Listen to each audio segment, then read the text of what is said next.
Warning: some contents may be disturbing. Viewer discretion is advised.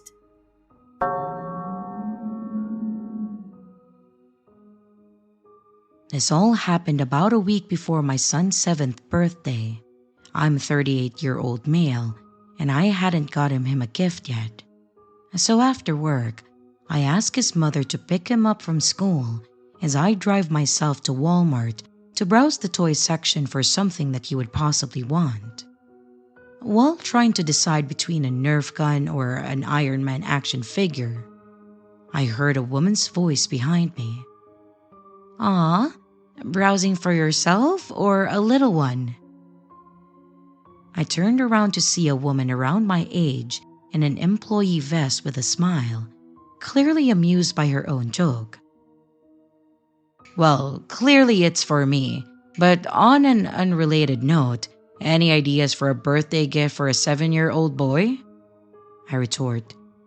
The woman chuckled a bit before pointing out that the Nerf gun. This one sells really well." And taking her word for it, I put the gun in my cart before thanking her and then pushing off. However, she stops me and says, "Is there anything else I can do to help you today?" she said, stepping into my line of sight again. No, thank you," I say. "I really just came for the toy, but thank you again." And with that, I pushed my cart past her. As I made my way to the checkout, I saw a good deal on cherries and decided to swing over to the groceries to see what else I might want to get while I was there.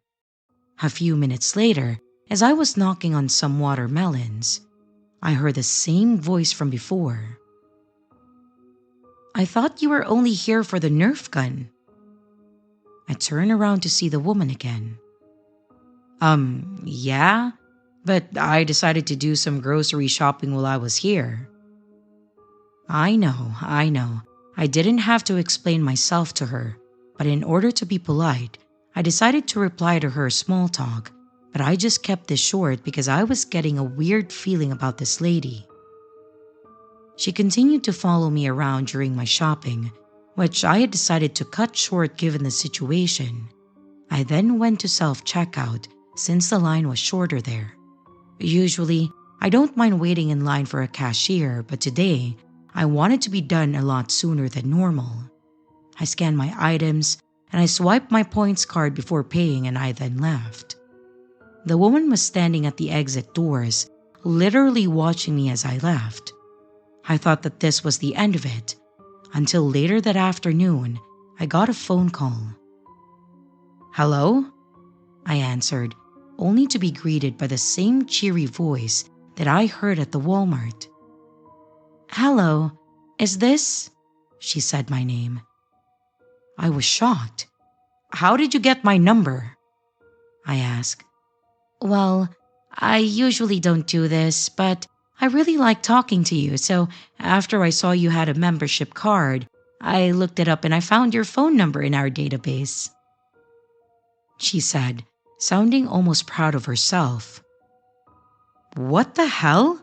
What is wrong with you? Isn't that illegal?" I was outraged. This was an invasion of my personal information. "Oh, come on. It's not that big of a deal. Like I said, I just really like talking to you. And now that I've called, you can save my number, okay?" Flabbergasted by her nonchalantness over the situation, I blurted out, "No, not at all. I'm married, and I don't want anything to do with you. This is not okay." The phone line went silent for a long time before she hung up. She never called again, nor did I see her ever again at the Walmart, but I did report her, so that may be the reason why. But still, I hope that I never see that over-friendly Walmart employee again.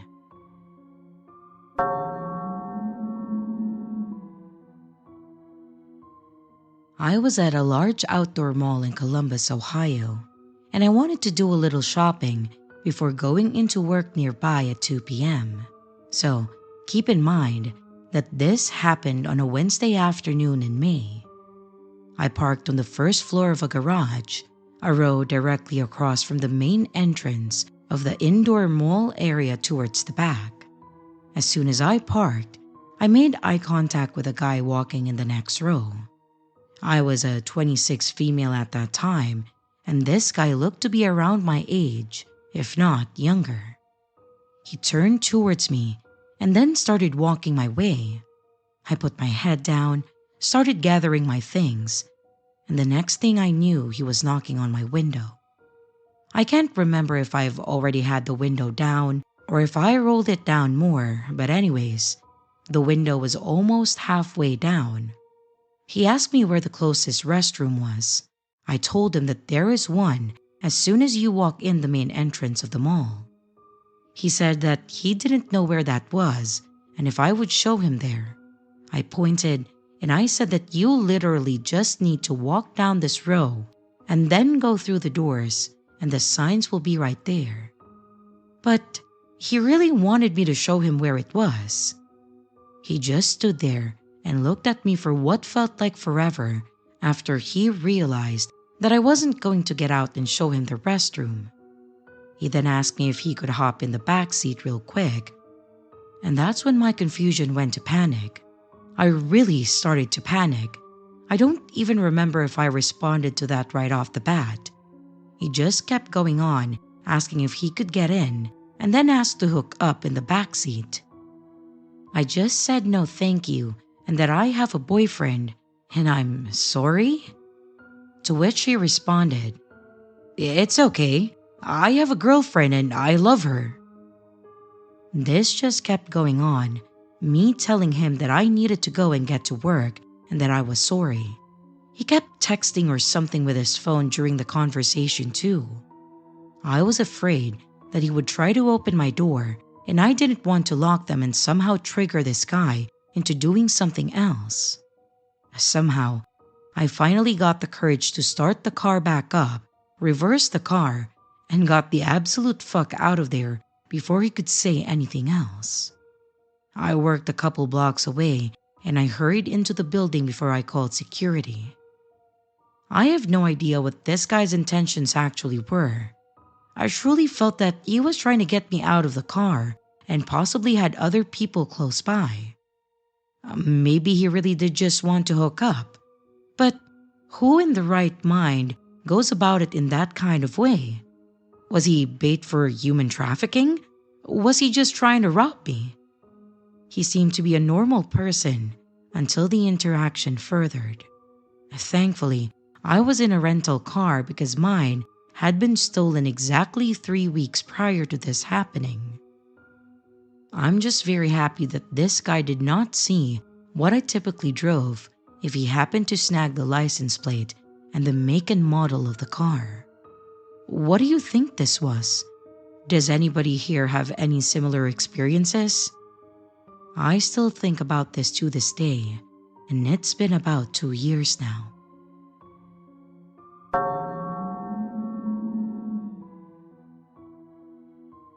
Transportation in the Philippines were made easier because there are motorcycle taxis here, and they are much cheaper compared to your Uber or Grab cars. You just need to book a rider through an app, just like how you would book Uber in your country. I'm used to taking them whenever it's not raining, and it's a faster way to get to my workplace, but that's just the tip of the iceberg to my story. One particular night, I was craving for something to eat. It was around 1 a.m. It took me an hour or two of scrolling through my phone to look for food to satisfy my cravings when I just decided that I'd go to 7-Eleven, which is just a few blocks away from the village that I live in. I decided to just walk there because the evening breeze was nice. I reached the highway and I walked to the nearest pedestrian lane. The streets were a bit dim when suddenly a man on the motorcycle stopped by me and he was urging me to ride on his motorcycle. Motorcycle taxis here have uniforms, so I know that he was a phony. 7-Eleven was still 2 blocks away, so I just politely brushed him off and said that I wanted to walk. He then took off, and I felt a rush of relief. I enjoyed the rest of my walk when I came to this block where only one street lamp was working, and the light from it was not a big help at all. My heart started beating fast, and I was sweating. Mind you, it was cold during that time. Something is stopping me from taking a step further. My legs felt heavy, but I did my best to walk because I was really hungry during that time. I don't have the perfect vision, and I can't see anything that is more than 4 feet away from me. When I was about to reach the corner where the only working street lamp is standing, I see the guy from earlier, and he was smoking something. I squinted my eyes, and he was smoking crack. I walked faster until I reached 7-Eleven. I shopped for my food, and when I went to the cashier to pay for my stuff, there were 3 people ahead of me. I then see the guy again. He went behind me, and he was holding a roll of aluminum foil. I was shaking, and I was about to cry when suddenly my childhood friend, who is a police officer, came in, and he greeted me. I greeted him back, and my friend then offered me a ride because he just clocked out and told me to wait for him. He went to the drink section of the store when the guy whispered something in my ear. "Suerte mo, miss. Di ka marirape ngayon." Which translates to, "Miss, you're lucky. I can't rape you now."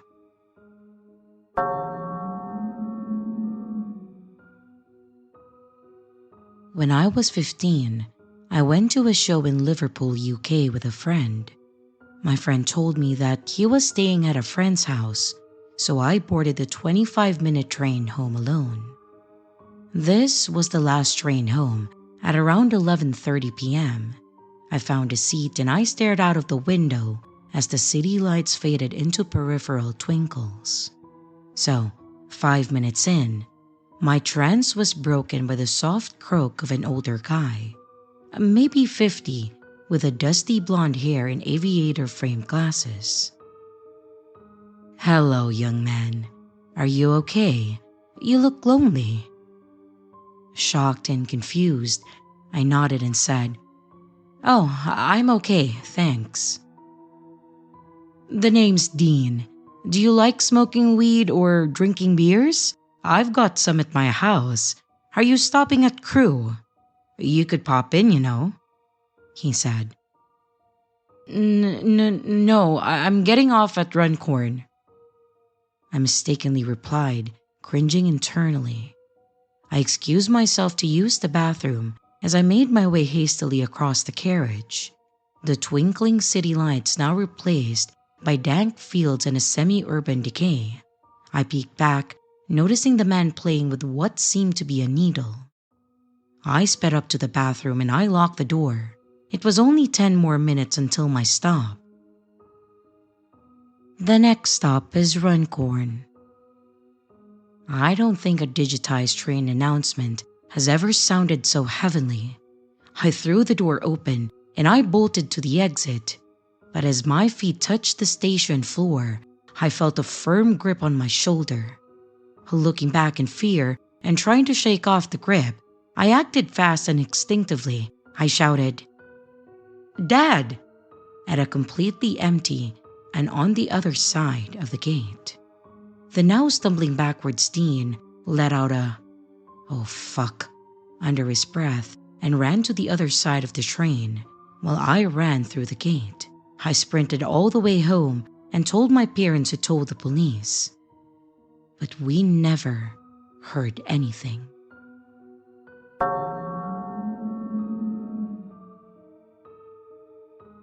To start with, I'm a 27-year-old female, and I'm a reporter for a small-time local news channel. The work I do mostly pertains to writing scripts and asking questions and later saying them on camera, sometimes interviewing passersby to get public opinion. The day started just like any other day. The city was tearing down a lot of smaller hospitals in the area and creating one large one in the center of town, which had mixed feelings in the public eye. I was in the downtown area with my camera crew, asking people about their opinions on the matter.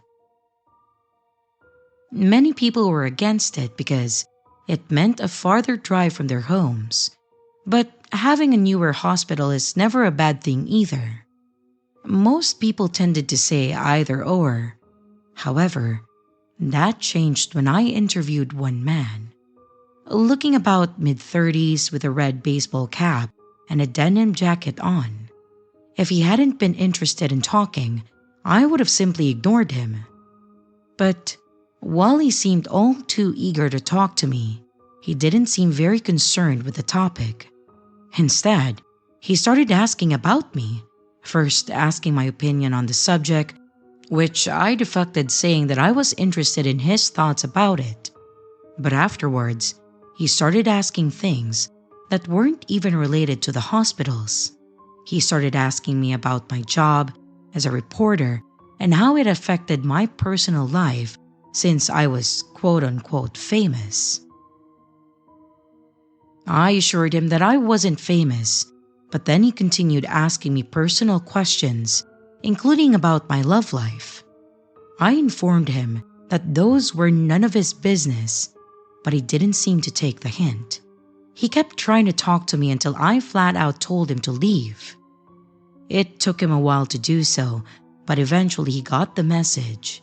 He looked a bit offended, but then said, "Oh, I'm sorry. You're probably busy with work," before walking off. I felt a bit weirded out by it, so we took a break from recording and had lunch before going back to work. The rest of the workday was more or less the same as before the weird guy. It wasn't until we were packing up for the day that I saw the man again. He simply walked back up to us again and started talking to me. I tried to tell him that we were finished filming and there wasn't anything else to talk about. But he didn't take no for an answer. He then asked me for my phone number. That's when the pieces started to click into place. He was being so weird because he was trying to make a pass at me. I kindly told him no and that I wasn't interested. And fortunately, he wasn't so keen on my answer. He then asked me if I was single or not, and then said that whatever man I had was probably an asshole and that he could treat me so much better. He started raising his voice at me and calling me a bitch for playing with his feelings. That's when my cameraman David stepped in. He wasn't in the best of shape, but he was a big guy, so having him step up and say something was such a huge relief to me. He walked up and got between me and the crazy dude before saying, "Buddy, she ain't interested, so take a hint." The man seemed a bit intimidated by the large man in front of him before glancing back at me again. He called me a bitch before walking off, giving us the middle finger. I let out a huge sigh of relief as I was reaching my breaking point before David turned to me and asked me if I was okay. I gave him a little nod and thanked him for saving me, and I get into the van and try to calm down as we drive back to the station. I never saw the creep with a red cap and denim jacket again, and I hope that I never do.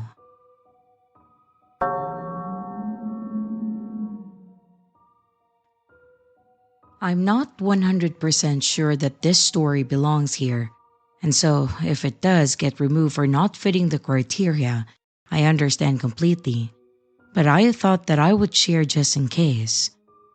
I'm going to start out to say that this isn't some flashy, scary story, and it doesn't have the most satisfying ending. But none got hurt, which I am extremely grateful for. This all happened when I was in grade 5 or 6. I'm Canadian, so we have primary school, kinder to grade 8, and then we have high school, which is grade 9 to grade 12 or 13, and then go to college or university. So, I think I would have been around 8 or 9 years old at that time. I'm now, as of writing this, 23 years old, going to be 24 in July. So, my memory may be a bit foggy, but what happened this day will forever stand out to me. I, at that time, an 8 to 9-year-old female, and my sister who was 2 years younger than me, let's call her Paya, went to a little French immersion school growing up. At the time we were not living close to it, so we had to take a school bus. The bus stop where we would be picked up in the morning and then dropped in the afternoon was about a block or so away from the apartment buildings that we lived in. My sister and I would get up at 7 a.m. and catch the bus for 7:30 a.m. to get to school for 8 a.m. There was another family that also caught the bus at our stop with some younger children, so we were never fully alone. But my sister and I made the walk there and home without any adult because my mother worked nights, and my sister and I thought that we were old enough to walk the short distance alone. This will be important later. This all happened during late spring, think around April or May, when the weather was getting consistently hotter during the day, upwards of 20 degrees Celsius.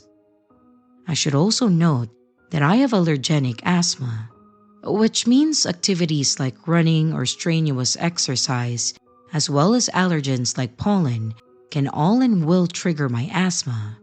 And for this reason, I wasn't a big runner, and seeing me run was a rare occurrence. So, in the morning, bright and early, at 7:15, my sister and I head out to go wait at the bus stop for the school bus. Everything was pretty normal, me being the more obviously tired one of us, but something stuck out to me. I noticed an old brown pickup truck parked in one of the driveways of a nearby house. A person sat in the driver's seat, seemingly doing nothing, maybe asleep, I don't know. This wouldn't have been weird, except I knew that the people there drove a minivan. Maybe it was just how ugly the color of the brown pickup was, but it really stuck out to me. In hindsight, I should have questioned why the guy in the truck just sat there in his vehicle for over 15 minutes doing nothing, but I was too tired to care. So off to school we went, and the day was honestly forgettable in how routine it was. On the bus to go home, however, my sister and I got into an argument, so when we got to our stop, Paya took off running back to the house ahead of me, leaving me with the parents who picked up their younger children at the stop, and after they left, I was just alone. I was not impressed by the stunt that my sister had pulled, but I just began my walk down the street with traffic near me going the same way I was walking. I was about a minute into my walk home when I noticed that brown pickup truck that looked oddly familiar. I hadn't realized that it was probably the one from that morning. It was slowing down beside me as I walked. And now, it was a pretty hot day out. One kid had collapsed during recess because of heat stroke, so I was having a hard time already due to the heat. The driver of this old brown pickup rolls down the passenger window just to talk to me. He was waving a hand at me to get me to stop. I do stop because I was raised to be polite, but I kept my distance. There was a patch of grass separating the curb and the sidewalk, meaning that I had at least 60 centimeters of space between me and the curb. "Hey there, kiddo. Where are you headed?" The driver, a man in his late 50s or so, asked. Now, I had been raised knowing all about stranger danger, so I was already on guard about this. "Home?" I told him, purposefully vague about it. At this point, the man leaned over and unlocked his passenger door. I was able to see him a little better now. He had a tattoo of what I think was a tiger and some other animals up his right arm. He wore a plain gray muscle shirt, and I couldn't see what kind of pants he was wearing because I was short. His hair was a salt and pepper of gray and black, pulled into a low greasy ponytail, and he had a mustache. Not to profile, but like one of those stereotypical pedo stashes. His skin tone was tan, but he seemed to be Caucasian, and his hands were large with a scar across his knuckles.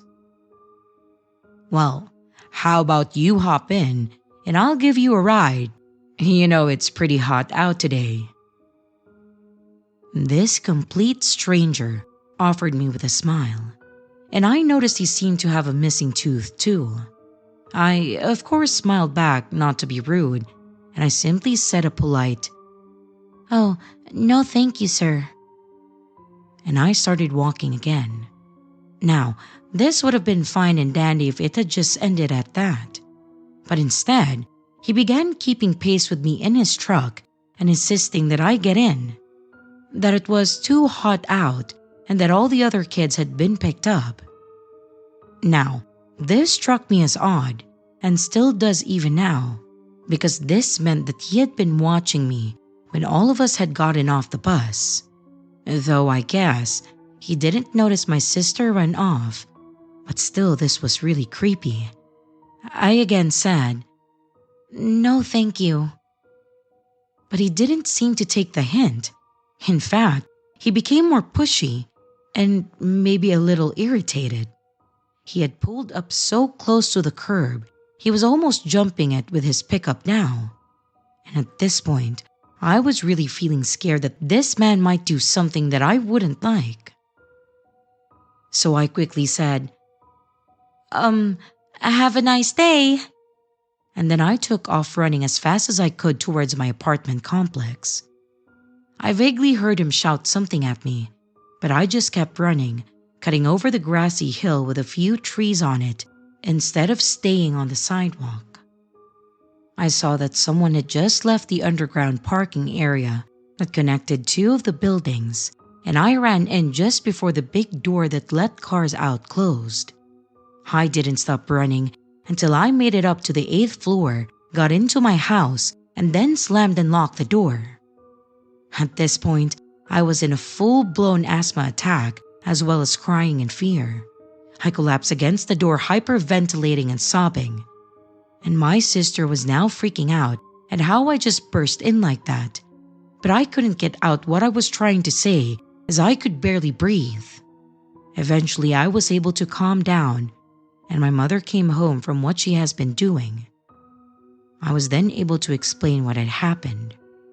My mother then called the police, and we had a female officer come interview me, to whom I recounted only what had happened on my way home from the bus stop, and then the nice policewoman took my statement. Unfortunately, nothing ever came of the investigation, and it didn't help that I couldn't remember the license plate other than it looked like it wasn't from Ontario, Canada.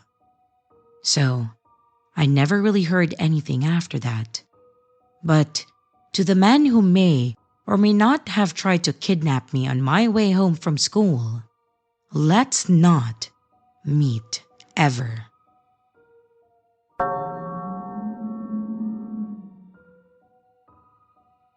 I, a 29-year-old female, used to do some street performing when I was low on money. And at that time of the story, I was 25. I had recently lost a lot of weight and needed to save money for skin removal surgery, in addition to buying all the new clothing and seeing a chiropractor because of the changes in my gait affecting my spine. So, this was a Friday night, and I was in a college town near the state university with a lot of bars and restaurants. Because all of my clothing hung off my body like a tablecloth, I was wearing a decorative scarf tied into a dress, and it was a little on the revealing side, but it didn't look as sloppy as the rest of my clothing. If you don't wear decent clothing and makeup and such when you street perform, People assume you're homeless and can be really shitty towards you. This will be relevant to the story. So I was up tuning my guitar, sitting in a camping chair outside of a couple of bars, and at around 8:30 p.m., this beige SUV pulls up and parks in front of me. The guy driving it hopped out and approached me. He said, "Hey, do you want something to eat?" I answer, "Nah, I'm okay, but thanks though." And he just said okay, and then he got back into his car. But instead of driving away, he just sat there staring at me. I thought it was a little bit strange at that time, but I was focused on getting warmed up, so I didn't initially worry about it too much. I was only planning on staying out until about midnight, so I wanted to maximize my time. It was the end of the dinner time, beginning of the bar time rush, so it took me a while to realize that the beige SUV was still there, and the guy was still sitting in the driver's seat looking at me. I'm pretty sure he didn't even pay the parking meter. At about 9:30 p.m., he hops out again, and then he comes to me. He says, "Hey, are you hungry yet?" I answer, "No, I'm okay. I ate before I came out here." He then answers, "Come on, I want to give you something but I don't have any cash. Let me buy you dinner." This does happen though, when someone who doesn't carry cash sees a street musician that they like, they will often offer to buy a snack and then bring it to you, so I didn't find that strange. I then tell him, "Okay, sure, if you want to bring me a snack, that's cool." He then said, "Okay, come with me." I tell him, No, I'm not leaving my spot here." He then says, "There's a really good restaurant I want to take you to, but it's too far to walk. We need to drive there." I then answer him, "I'm sorry. I'm really not interested in going somewhere. I need to stay here and make some money tonight." And then he tells me, "I thought you were hungry. Come on, let me buy you dinner." I was starting to get frustrated, so I told him, "No, I told you I'm not actually that hungry. If you want to tip me with something other than cash, a slice of pizza from the place across the street, or a soda or a cigarette, that I'm fine with, but I'm not leaving my spot." He then says, "No, I'm not going to buy you a slice of pizza. If you want dinner, you need to come with me." At this point, tons of people were walking past us, and I was getting really annoyed at him for keeping me from playing music. I tell him, "Well, I'm not going anywhere, and I need to make some money tonight, so I'm done talking about this." At that point, I start playing my guitar to show him that I was done with this conversation. I probably should have been more concerned by this point, but I was honestly just pissed off.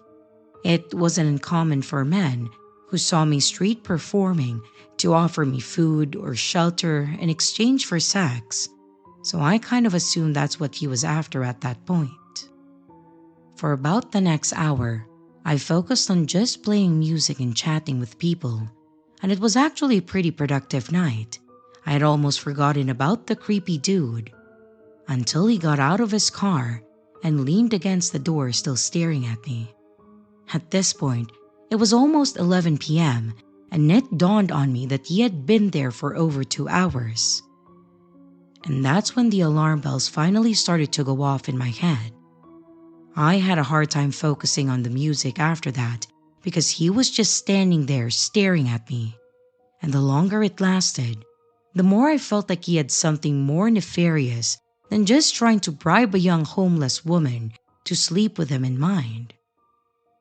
At about 11:30, I realized that I needed to do something sooner rather than later.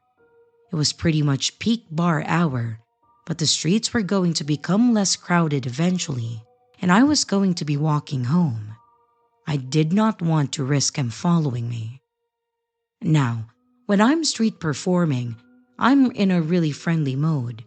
I'm not the most intimidating looking girl in general, so I don't think he was expecting me to confront him directly.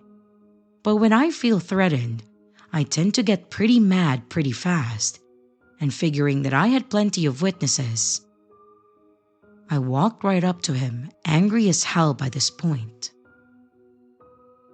I asked him, "Why are you staring at me?" Him, taking aback, said, "Huh? You've been staring at me for 3 hours now. Do you just like making younger women uncomfortable?" I was mad, talking progressively faster and louder, and it was very clear that this wasn't going the way he expected it to. He then said, No, I wanted to buy you dinner." "So you're just waiting for me to get hungry enough to go get dinner with you? When I've already said no several times. That's not being helpful, it's being creepy. I know there aren't any restaurants that are still open at 11:30 p.m. around here." No, this one is. It's still open," he said. "I don't care if it's still open because I don't want to go anywhere with you. I told you that. So why are you here still waiting?" "No, you don't understand." He looked like he was racking his brain for an excuse. What? What am I not understanding about you staring at me for the last 3 hours? No, you see, I'm an Uber driver," he answered. Of all the stupid excuses he could have picked, this was possibly the stupidest. Me, pretending to quote-unquote understand, I said, "Oh, okay, I get it. You've been waiting all this time for someone who ordered an Uber." Him, smiling, said, Yes. "And you were just going to leave them waiting while you took me to a restaurant then?" What happened next freaked me out more than anything else that night. As soon as I blew a hole through his piss-poor cover story, it was like he took off a mask. His smile disappeared, and his voice was deadly serious as he climbed back into his car and then said to me, "Okay, you will never see my face again." And then he drove off, fast. I just stood there, shook. I'd had plenty of creepy encounters while street performing, but not like this. It was impossible to convince myself that he was going to do anything besides abduct me. I was done after that. I decided to order an actual Uber home instead of walking, which cost about half of what I made in tips that night. In the back of that Uber, counting my cash, I realized that it was time to retire. The small amount of money I made during the daytime was not worth the effort, and the decent money I made at night was not worth the risk. I've since moved on to a new side hustle, and I also developed agoraphobia, which was really diagnosed because of this and other incidents like it. I hate leaving the house alone. I order most of my groceries and household supplies through DoorDash, and I have a job that's only 3 blocks away from my apartment. Still, on my walks to and from work, I find myself constantly checking my surroundings, using the reflection in the storefront windows to make sure that I'm not being followed. So, creepy guy in the beige SUV, I hope you keep your promise and that I never see your face again.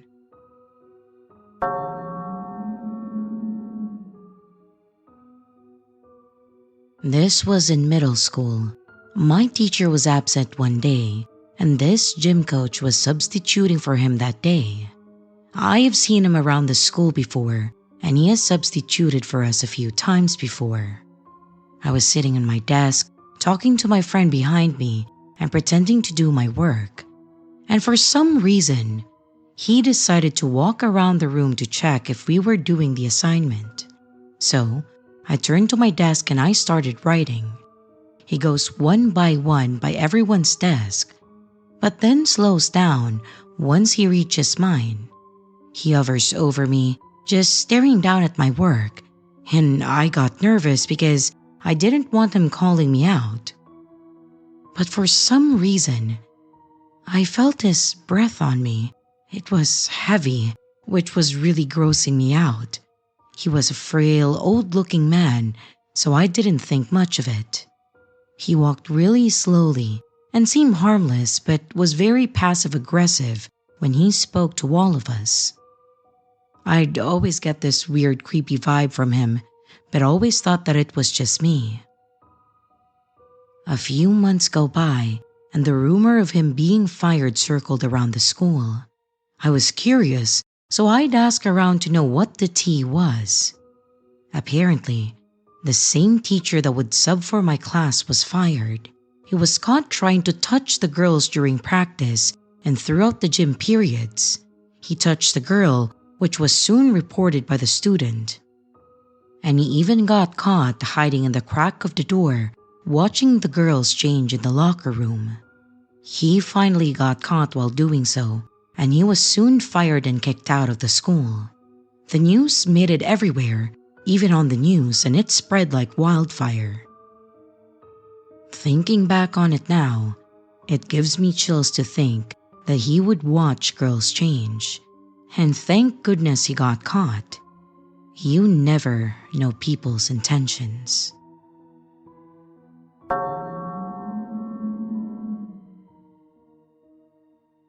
I'm a 22-year-old female, and back when I was in college, I used to party a lot. I used to go out with the girls to drink or hang out at large get-togethers where I didn't even know the name of the person whose house I was at. Looking back at it, it's not my proudest time, but at least I can say that I lived it up in my early 20s.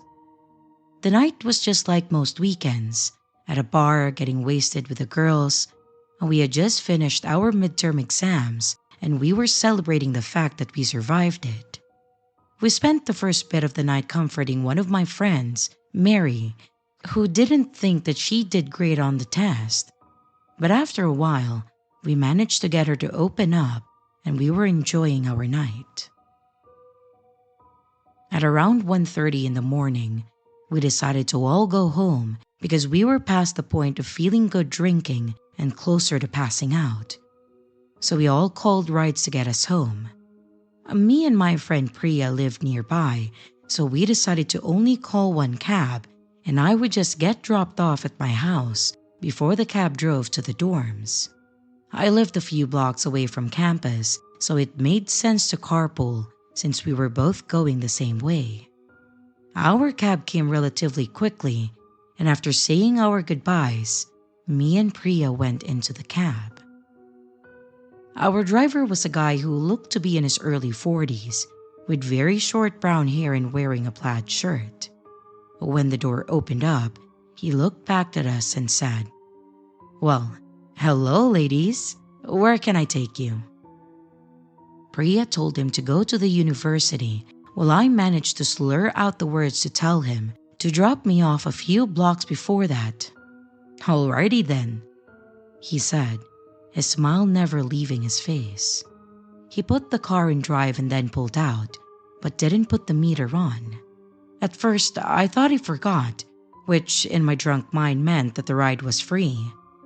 But after a while of driving in the direction of the university, it took a turn into a residential area. Excuse me," I said, needing to take some stops in between words to avoid throwing up. The university is that way." I point back to the road we were at before. "You girls are university students, right?" the driver said. "You'd probably get in trouble stumbling around campus after drinking so much, so I'm taking you somewhere to sleep it off." "We would?" Priya said, looking surprised. "But I do it all the time," she drunkenly admitted, the alcohol clearly confusing her. I, on the other hand, was fully aware of the situation now. She can just go to my place, I piped up quickly. It's just before the university. You can stop there and you can let us out there. As I said this, my heart beat faster in my chest. This guy's intentions were clear, and it wasn't to get us to our destination like any normal cab driver. I stared at the man in quiet horror when he shook his head, that same 6 smiles still on his face, and said, "I've got a better place where you two ladies can stay at," he said, as he continued driving every second farther away from our route home. "No, thank you," I said. "My dad will be expecting us back soon and he'll be really upset otherwise." As I say that, I reach into my back pocket, my eyes locked on him. We matched gazes through the rearview mirror, and I froze, just staring at him, hoping that he would let us go. "I'm sure he wouldn't mind," the man said, and just as he did, he glanced at me before looking back to the road. In that split second, his eyes were off of me, and I took my chance. "Hey Siri, call my dad." The driver pulled over instantly and turned around to face us, trying to grab at my phone. Priya, finally understanding the situation, kicked him back as I held it as far away from the man as possible. We both screamed as the tussle continued for a few moments, until the call connected, and we all went silent as we did. "Hello?" It was my dad's voice. I was sobbing while I held onto the phone. I threw open the car door, and then Priya and I started to run. My father was still on the line asking what was going on while we sobbed. And looking back, the man didn't come out of his vehicle. Instead, the door closed before the lights came back on, and the car drove away quickly. I started to explain what had happened to my father as I cried, and me and Priya hugging each other for support. Our throats ached from the bawling. After a few minutes, my father showed up in his pickup truck alongside 2 police cars. I hardly acknowledged the cops as I ran into my father's arms and into safety. His arms closed around me as I started to cry all over again. He reassured me that I was safe now, and then the officers walked forward and introduced themselves. They took us to the station, and then we filed a report. They assured me that the man wouldn't be too hard to find, and they did end up catching him. While he did spend some time in jail, it was only for 9 months. I'm sure he's somewhere out there now, maybe even doing the same thing that he tried to do to me and Priya. But I will remember his face for as long as I live, and I hope that I never see it again.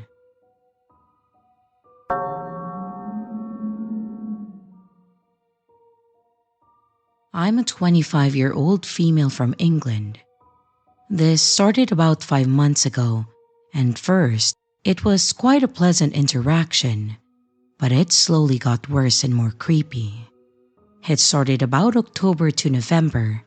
I noticed that my wing mirror on my car had been put inwards.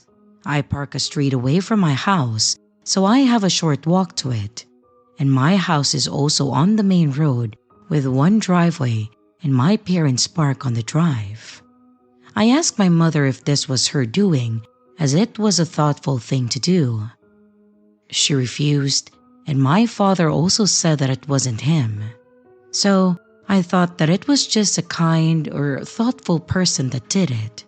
After all, where I park has a lot of older people, and they always say good morning to me when I set off to work. This continues for the months onwards. I asked a couple older people on the street, and they said that it wasn't them either. So I just continued going to work and didn't notice anything else until the winter weather got worse. December 2023 was when the weirdness continued. The frost kicked in and the snow started on occasions. Since I set off from work at 7 a.m., it can be frosty at that time, and I would need to de-ice my car. About mid-December, I remember running late for work and it was around 7:15 a.m. and I still had not de-iced my car. So I was doing a careful rush to my car as it was very cold and icy. Only to get there and see that it had been de-iced for me. I was confused and a little happy, but also shaken. It was a really strange feeling. Again, I asked my parents and anyone that I saw on the side street. It wasn't any of them. My mom laughed and said, "Oh, you might have a secret admirer." Well, it's like she was a fortune teller. The de-icing of my car happened a few more times on very icy days. From January onwards is when it got strange to the point that I started parking elsewhere. About the end of January, the start of February 2024, I saw what I can only describe as homemade food left on top of my car. Don't worry, I didn't eat anything. I ended up throwing these away once I got to work. But I found the situation was getting beyond strange. Around the same time, the first letter/note was left. It was written in what I would describe as a doctor's handwriting. It was basically asking if I enjoyed being treated like, and I quote, "the princess that I deserve to be treated like." I brought this home and I showed my parents, and they didn't like this at all. My dad said he was going to start parking on the street so I can park on the drive for a while. I said that that would be a good idea. However, if this person was looking for my car, then he would know which house was mine. My dad agreed, but also pointed out that he or she may have already been watching me and may actually already know where I live. He stated that the main thing was me walking home from my car to the house at 8:15 p.m. He stated that he would sort the situation out if anything happened. I questioned possibly going to the police, and he stated that they would just laugh at us without any proof. He was right, we didn't have anything, and I didn't like the idea of parking back on the street, so I didn't. Now it's April, and I stopped parking on the drive a few weeks ago, and now I've started parking on a different street, but still close to my house. Nothing has happened since February, and I hope that it doesn't, as it was starting to get worse. Do I have a stalker? Or is someone just trying to mess with me? I don't know. If you have any questions, I'll try to answer it as much as I can.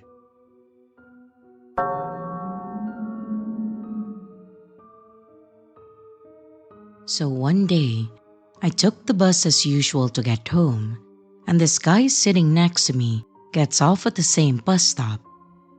I know pretty much all the neighborhood people, and I don't think I ever saw anyone of his nationality. During the way home, I was on the phone speaking another language. So this guy, after we get down from the bus, makes a sound to get my attention and then asks me where I'm from. I should have just walked away, but in this situation, I got scared and I didn't act rationally. So I answered him, then he asked me where I live, and I tell him that I live here without pointing exactly to my house. But then, he proceeds to ask me if he can get some with me. At that point, I started to laugh hysterically and I keep telling him that I have a boyfriend. I know, I should have just threatened him that I would call the police or something, but I got scared and I didn't want him to turn violent for not telling him what he wanted to hear. I tried to leave, but then he followed me. So I stopped to confront him, and he wants to give me a hug and say that I'm so beautiful. I kept replying that I can't and I don't want to which he then offers to just shake my hands, which I nervously agree just to get out of the situation.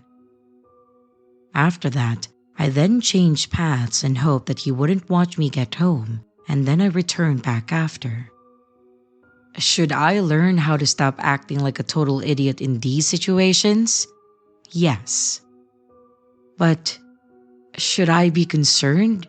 if you will begin to stalk me?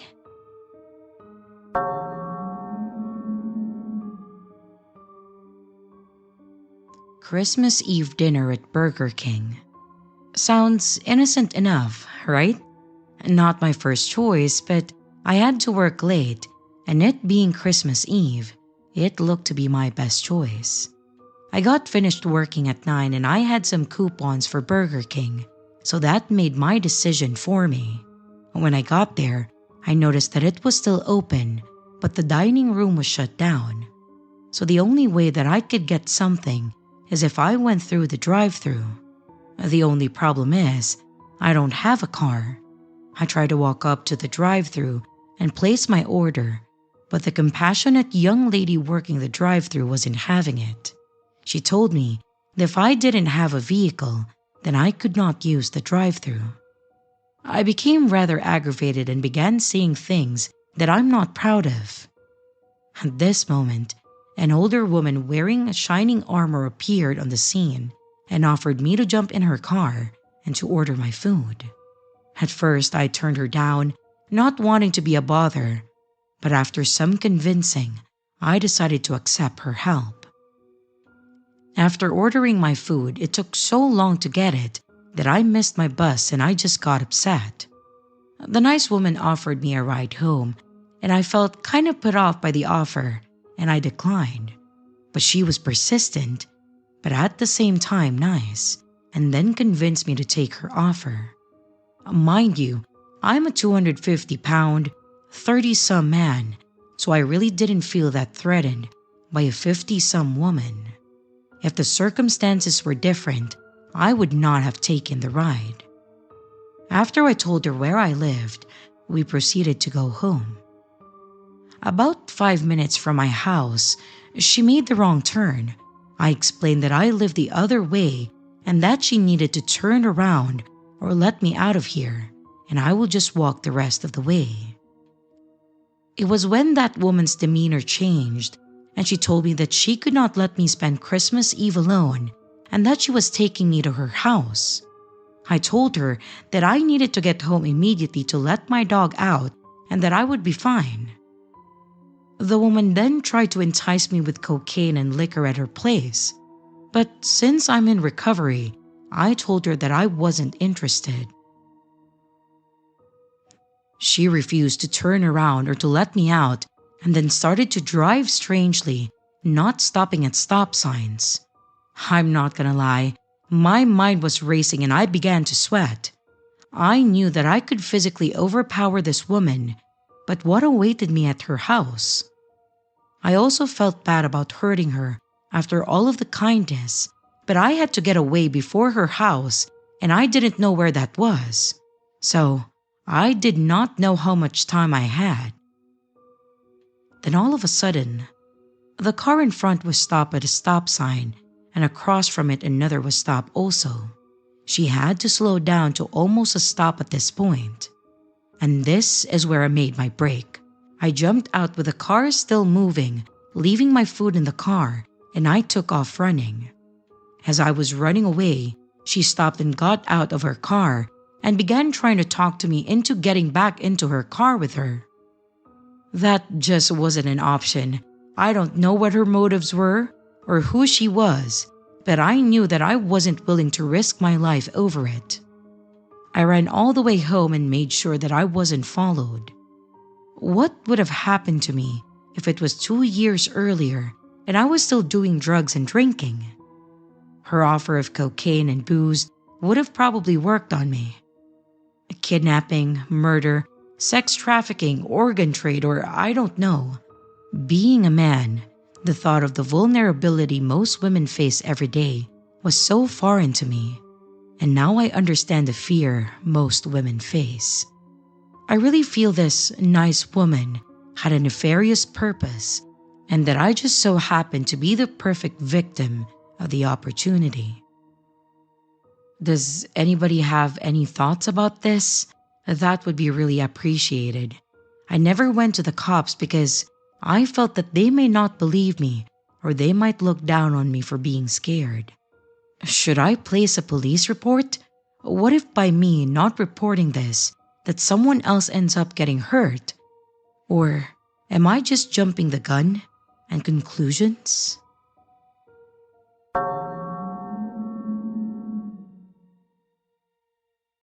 Yesterday, I celebrated my birthday and I invited my ex-girlfriend Emma because we're actually still really close friends. She took the train to get to me, which takes about 1 hour and a half and requires changing trains twice. She left around midnight and she should have been home around 1:30 to 1:45 a.m. Shortly after 1 a.m., she texted me about a weird dude following her after striking up an upsetting conversation with Emma about whether she was gay. And when she answered truthfully that no, she's just trans, hoping that he would go away if she was friendly enough, he went on about why she was trans even though she knew that it was satanic. He also told her that he'd already noticed her on the train that same morning, which just strikes me as especially creepy. She got off at a stop, intending to wait for her subway home. But then, he got off with her, and he wouldn't leave her alone. The next subway to her place wouldn't come for another 25 minutes, and that stop was deserted. She sent me multiple anxious voice messages until she eventually called me, borderline crying and panicking, saying that she had run away from the station and was now lost with little idea where she was and even less of an idea of how to get home, and her phone was on 8% battery. She didn't have any money to call a cab either. She said she couldn't go back to the station because this guy was presumably still there and he had followed her when she had tried to just take the next train in the direction that she had come from in an attempt to try and get away from him. I advised her to call the police, which she did, and they apparently came, took her statement, and then left again, leaving her there on the outskirts of a big city with still no idea how to get home.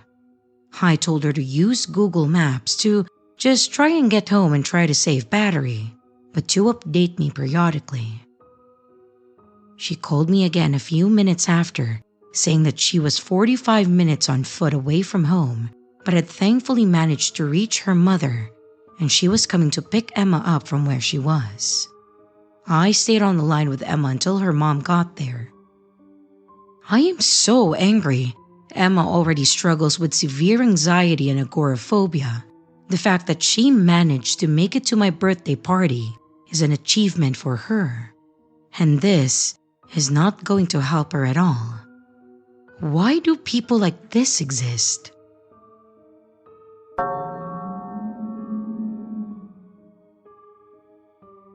This story takes place in a very small town in the northeast region of the United States in the summer before I went off to college in 2015.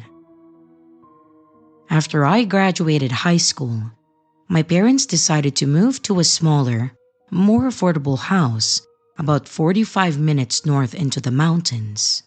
We stayed in my childhood home because the public schools in my area were the best in the state, and my parents really valued my education.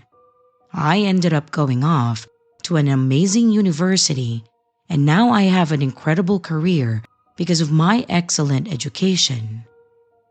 As most people in the US know, amazing public education usually means higher property taxes. My parents got to the point where they could not afford the taxes on their 4,000 square feet home anymore, and they decided to sell it just after I graduated from high school. Their home is humble, and it sits on a beautiful piece of land on the side of a beautiful mountain. The trees are always so green, and there is a lot of wildlife around. They don't have many neighbors either, as their driveway is about 1.5 miles long. But this is what they chose to live in after I went off to college. In August of 2015, we moved into this house. I wasn't planning on staying long as I was getting ready to head off to college as a freshman. We decided to have a little housewarming party with a bunch of family friends and my best friend at that time as well. My dad was manning the barbecue, my mom was making drinks, we were playing with our dogs. It was a really grand time and everyone had so much fun. My dad had built a brick fire pit in our backyard. And just to set the scene for you here, the fire pit was about 30 feet from our back patio door, and we had a picnic table and other seats all around. Behind the sitting was the tree line. It was so dark sometimes at night that you needed a flashlight to see 10 feet in front of you. With the fire pit lit, you couldn't see someone unless they were either sitting next to you or across from you in front of the pit. My best friend decided to stay the night, and we asked my dad if we could make s'mores. As it was getting a little chilly as it does in the late summer in the northeast at night, my parents left us outside with my dog, Nino. Nino was a huge 100-pound black lab/pit bull mix. He was such a loyal and incredible dog that my dad trained as his right hand. He was our protector. As he could run extremely fast, he was very strong, and he alerted us when something went bump in the night. Side note, he passed away a week before I got married in 2022. He was 17 years old and lived an adventurous life with my parents, hunting squirrels, laying out in the sun, and running amok. Nino laid in between us facing the tree line, and my best friend was to my right. Our backs were to the dark, dense tree line, which was our first mistake. We were laughing, joking, and eating s'mores together, planning for the future, and just generally excited about going off to college together. She decided to play some music, and we just relaxed there, feeling content and at ease. It was the perfect summer night. Until Nino started growling. I saw his ears perk up and his head cocked to the side. He then sat up and continued to growl. My best friend and I both looked at each other, thinking Nino just saw a stray animal or something that's really non-threatening. This area was known for lots of deer and rarely a coyote or wolf. As he was trained to help my dad hunt deer, we just assumed that it was a buck or fawn in the distance behind us. We went back to singing along to the music playing and talking about our fall 2015 class schedule. Again, Nino started growling. Our second mistake is that we did not call out for my dad. We didn't even think there was a problem until Nino started barking repeatedly. This time, louder and more vicious. He stood up and started barking as if alerting us to activity beyond the tree line that we couldn't see. We stood up as well, the fire obscuring our view. My best friend took her phone, paused the music, and then turned on her flashlight. She started to walk towards the edge of the tree line with Nino by her side, still growling and barking, alerting us to not go any further and to call for help. We stood still in silence, listening. I was too afraid to even breathe at this point. She started walking into the woods, and when she shined her flashlight, she saw a figure. Someone peering behind a tree, a man with a green shirt and green pants on, about 5'11" with glasses too. We screamed, and we ran as fast as we could inside, leaving the fire unattended and this creepy man behind the tree. What we did not know at that time is where this man came from. We crashed through our front door, breathless with Nino tailing behind us, and startled my mother who was washing dishes and cleaning up from the party. She was talking to my dad about something that they saw on the news, and I think we cut him off mid-sentence to explain that there was a man dressed in all green lurking behind a tree in the woods. We didn't know how long he was there or if he was still there, but we were both crying. I remember feeling extremely sick, like I was going to throw up. My dad jumped up, grabbed his shotgun and headlamp, and then ran outside with Nino. My mom gathered us into the living room, shut all of the lights in the house off, and then locked the doors. She told us to be quiet and that she was going to call 911. As she did that, my best friend and I shook in fear. We were anticipating gunshots and screaming, but we never heard any. My mom, now on the phone with 911, described what we saw to the operator. And I heard my mom say, "Oh," in an alarming way. It was at this point that my dad came back inside, and my mom let him know that the police were on their way to us. Being in a small town on the mountain with less than 10,000 people means that we don't get our own police force. We get the state police every time there is a call made to emergency responders. My dad put his gun away and waited outside for the police to show up. To our bewilderment, they didn't just send one police officer, but 10 and an entire SWAT team and a helicopter to circle the area. We were rightfully terrified. I was practically having a panic attack at this point. The police officers came inside our home and asked my best friend and me what the man was wearing, what he looked like, if they were able to discern any scars or tattoos. And we explained the weird matching green outfit and the glasses. The officer excused himself and alerted the police and SWAT members outside of our description. They started to search the woods behind our home with their guns drawn, flashlights, and the helicopter circling above. They advised us to stay inside and that they would let us know when or if they found something. And after about 25 minutes, we got another knock on our door. It was not one, but 2 officers this time. My dad let them in and they began to explain the situation. One officer explained that we must have seen on the news that a convicted felon from the prison, about 20 miles away, escaped into the mountains. The police set up a perimeter 10 miles around the prison, but the convict escaped them yet again. The outfit the man was wearing, as well as our description, signaled to them that the escaped convict was 100% lurking through our remote, densely wooded backyard that night. The all-green outfit was a standard issue for prisoners in my state then. They did not, however, find the man near us after 25 minutes of searching, so he was still out there.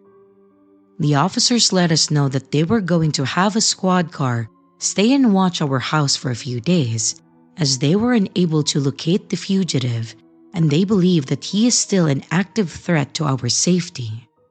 That night, and for 3 nights after that, we all slept in the living room together. My dad's shotgun was within arm's reach of him at all times. And later that week, we got another knock on our door from the officers stationed outside of our home. They let us know that the man was back in police custody and that we were all safe now. They advised us to get security cameras and how sorry they were that this happened to us. After that, my parents spent about $10,000 on security cameras and also fencing for our backyard. It is now all fenced in, and we have about 4 cameras to watch the tree line at all times. I guess you never know what will happen or what goes bump in the night. To the escaped convict and perhaps murderer who watched my best friend and I sing along to 2015 pop hits from your hidey hole behind my parents' isolated home, let's never meet again.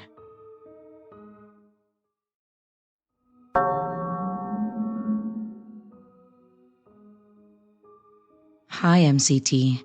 I'm so glad that I was finally able to send you my story. I hope that you are able to read it though.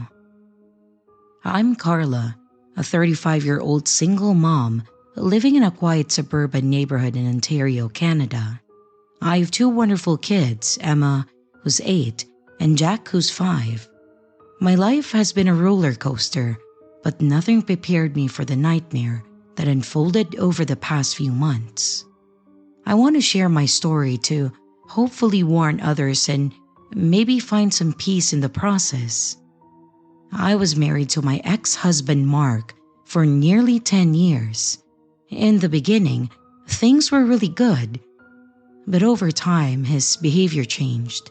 He became controlling and eventually abusive.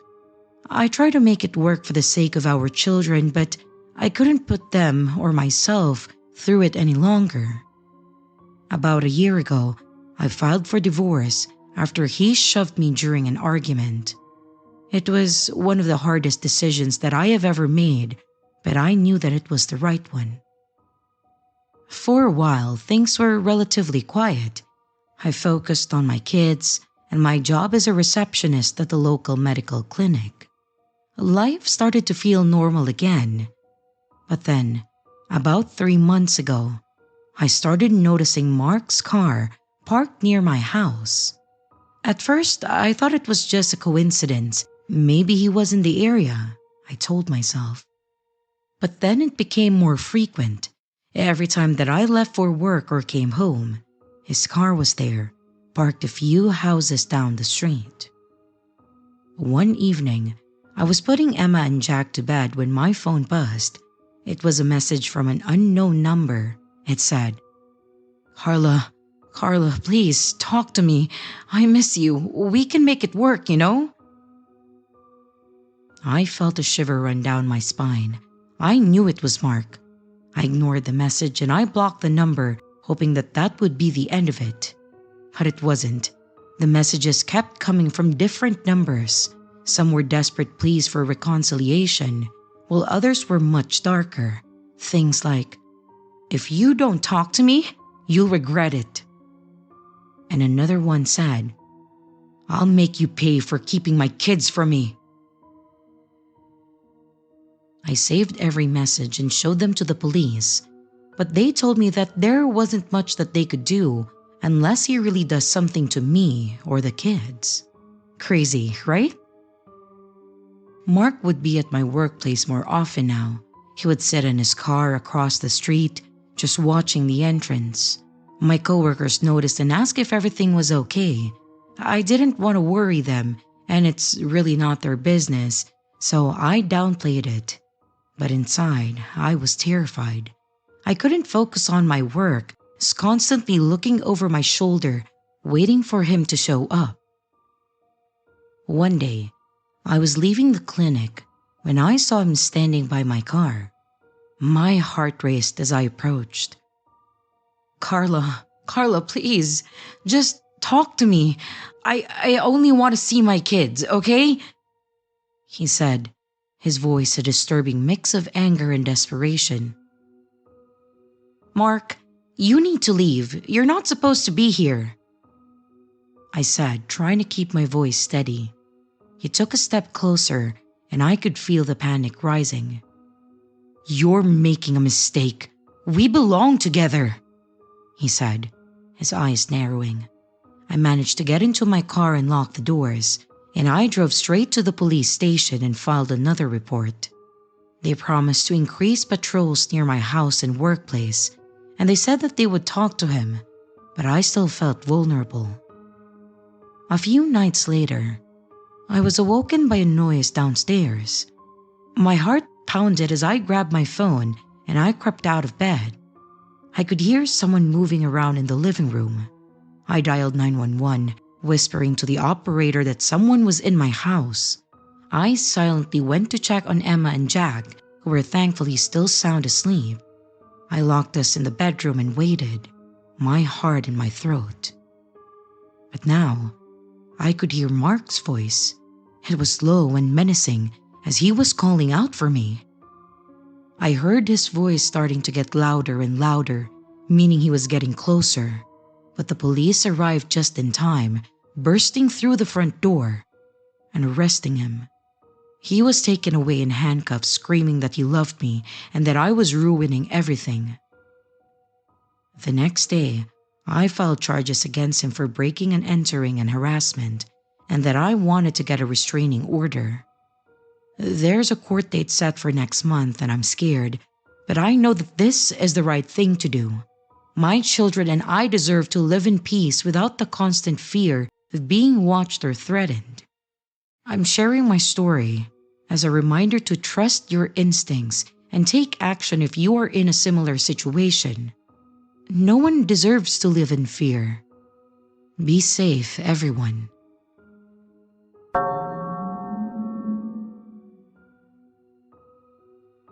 I have no clue if this counts as sexual assault, but I gave it a content warning just to be sure. And just to clarify, these are two separate encounters in the same day and two different guys. It was a nice day out today and I didn't want to waste money on DoorDash, so I figured why not walk to a nearby restaurant. It's 20 minutes walking distance from my house and I wanted to get my steps in. I wore shorts and a shirt since it was 70 degrees that day. I made a pit stop at the smoke shop, and this was my first encounter with a guy who doesn't fucking understand the word no. He stops me as I'm passing by him and he asks what my name is. I tell him, and then he asks for my number, so I said, "Oh, no thank you, I'm not interested." But he then introduces himself and tells me how old he is, then asks for my number again. I repeat once again, "No thank you, I'm not interested." And he's still persistent. Then he finally asks to put his number in my phone. I figured that he can put his number in and I can block him when I get home. I just wanted him to leave me alone, so I let him put his number in and he then tells me to have a good day and we go our separate ways. I tell my boyfriend about this encounter and he tells me that I should have gave the guy his number instead. I make my way to the restaurant. As I'm passing some street, I'm walking briskly trying to get there and back, and this guy notices me. I didn't even have to look at him to feel it. I did not have to even turn around to feel his eyes watching me. I did not have to turn around to know that he got in his car and started following me as I walked. It's almost like my body was alerting me of this rather than my brain did, because I was not comprehending the situation at all. I turn my headphones down and I hear him yelling after me, "Yo!" repeatedly trying to get my attention. I just ignore him and I keep walking. But this is when he gets in his car and starts following me, still trying to get my attention. He then pulls his car in front of me, kind of blocking my path. I see him in front of me and I get a sick feeling inside, one that I won't ever forget. And then this guy waves at me in the creepiest way possible, like a predator catching his prey or something. He then tries to get me to come to his car, and I shake my head and wave him off, and I'm saying, "No thank you, I'm not interested." And then he mumbles all kinds of shit like, "Ah, you're so beautiful. What's your name? Are you in a relationship?" And all kinds of bullshit like that. I'm frozen for a second looking at him. But then, I look down and I see that his dick is out. He just has it in his hand and wiggling it around. I see this, and immediately my legs start moving without my brain having to tell them to. Literally as if they had a mind of their own. I remember my mind going completely blank, and I didn't register this encounter as danger until I was walking away, reaching in my bag for my pepper spray, and my hand shaking to call my boyfriend, but I did not stop moving. Luckily, the guy sped off and didn't follow me after. I made it to the restaurant, but I was too scared to walk back home, so I called an Uber. This has never happened to me before. I know it doesn't seem like much, but the whole thing was terrifying. And I keep thinking back on how my life could have been drastically altered in that moment in so many ways. Luckily, my body reacted way before my brain did, and I got myself the hell out of there without even thinking about it. Every time I think about it, my heart starts racing. I didn't get his license plate because I was literally just so shocked and was just focused on getting to a safe area away from him. I wish I would have stayed home and ate my cereal. I'm scared to even walk anywhere else, even across the street like I usually do. This literally ruined everything for me. Just a reminder of how you're never truly safe, no matter where you are. Please be careful and pay attention to your surroundings, and don't give these weirdos the time of day. I just saw a TikTok about how certain butterflies mean certain things. And now that I think about it, I kept seeing a white butterfly in my backyard outside my room window before I left. Then, I had another one following me as I was walking from the smoke shop, but I didn't think much of it at that time because, I don't know, they said it means ancestors watching over you, but who knows really. My point still stands though. Pay attention to what and who is around you.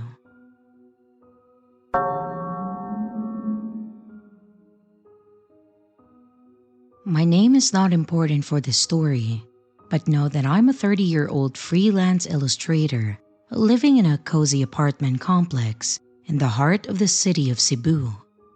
For those who don't know, Cebu is located in the Philippines. My building is full of quirky characters, but it always felt safe for a single woman like me. Until recently. I want to share my story here in the hope that it might help someone else. I moved into my apartment about a year ago, and it's been my little sanctuary ever since.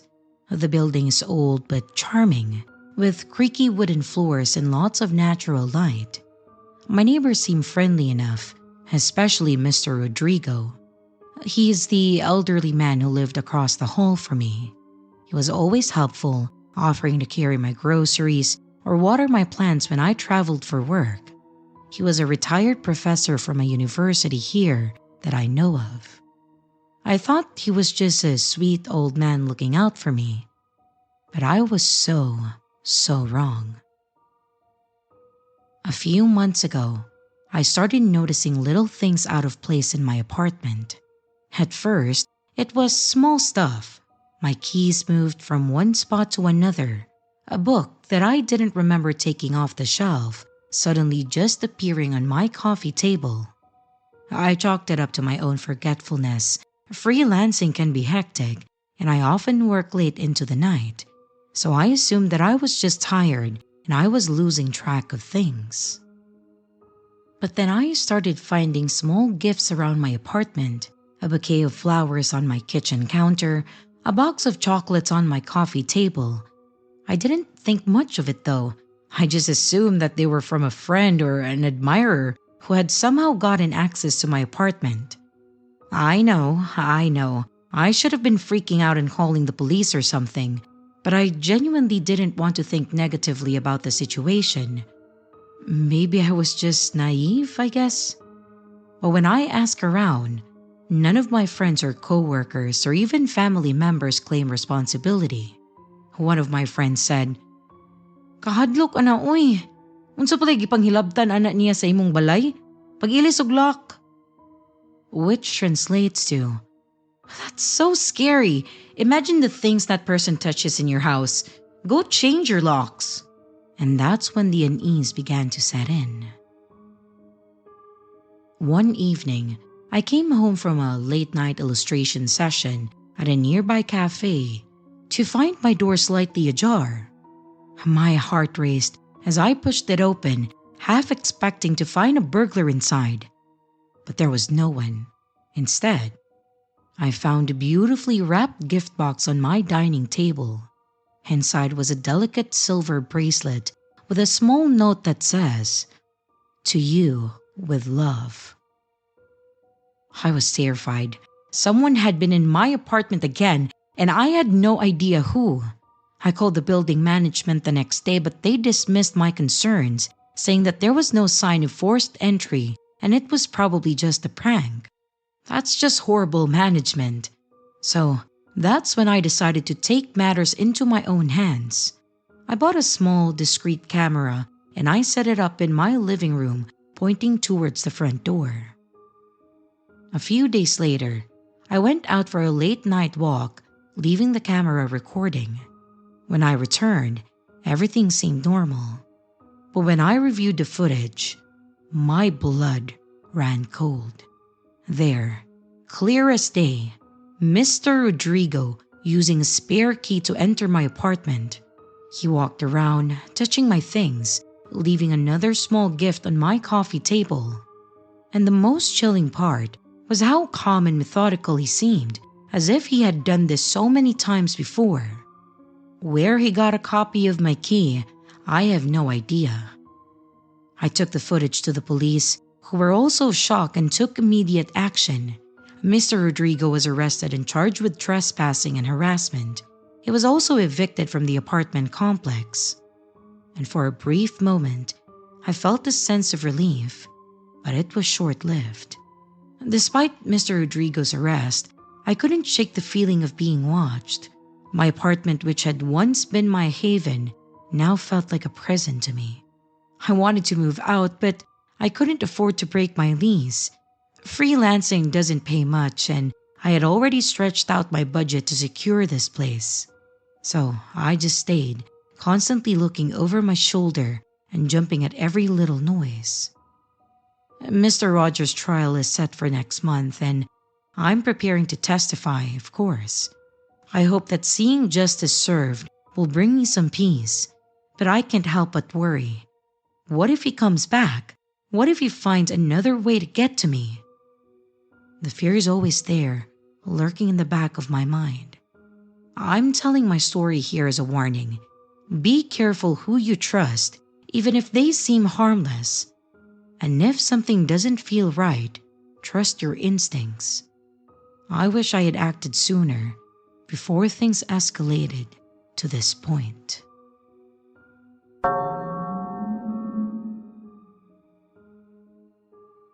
My youngest son is autistic and 5 years old. It's very obvious that he's autistic. He constantly stims with his hands, rocks back and forth, and doesn't respond to communication. He's a Gestalt language processor, so he repeats catchphrases that only I can understand. For instance, he will say "whittle wobbles" when he has a hole in his sock. Saturday, I took him and my daughter, who's 8, to the park. A man probably in his mid to late 30s was there, with who he said was his niece. Her and my daughter hit it off, so he came over to talk to me. My son is in his own little world, but playing on the equipment from time to time, and he hits himself in the head, so I constantly have to redirect him. The man asks if my son is autistic, and I say yes. He then asked when he was diagnosed, and I told him at the age of 2, almost 3. He asked if he's in regular classes or special needs, and I don't answer him right away because I'm getting uncomfortable. He can tell, and he responds with, "See, I think my nephew is autistic and he's 3. So I let my guard down a little, which was the wrong decision. I tell him that he's in a special needs class. He asks what school because he wants to know options for his nephew.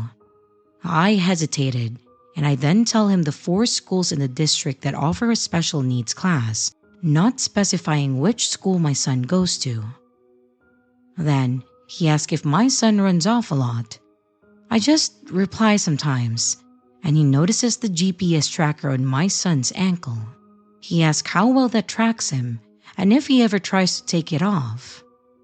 At this point, I realize that this is not a conversation I want to have. I then tell him that I am not comfortable talking to him about this anymore. He responds with, "Oh, I'm just concerned about my nephew." I tell him not all autistic children are the same and that he should get him evaluated.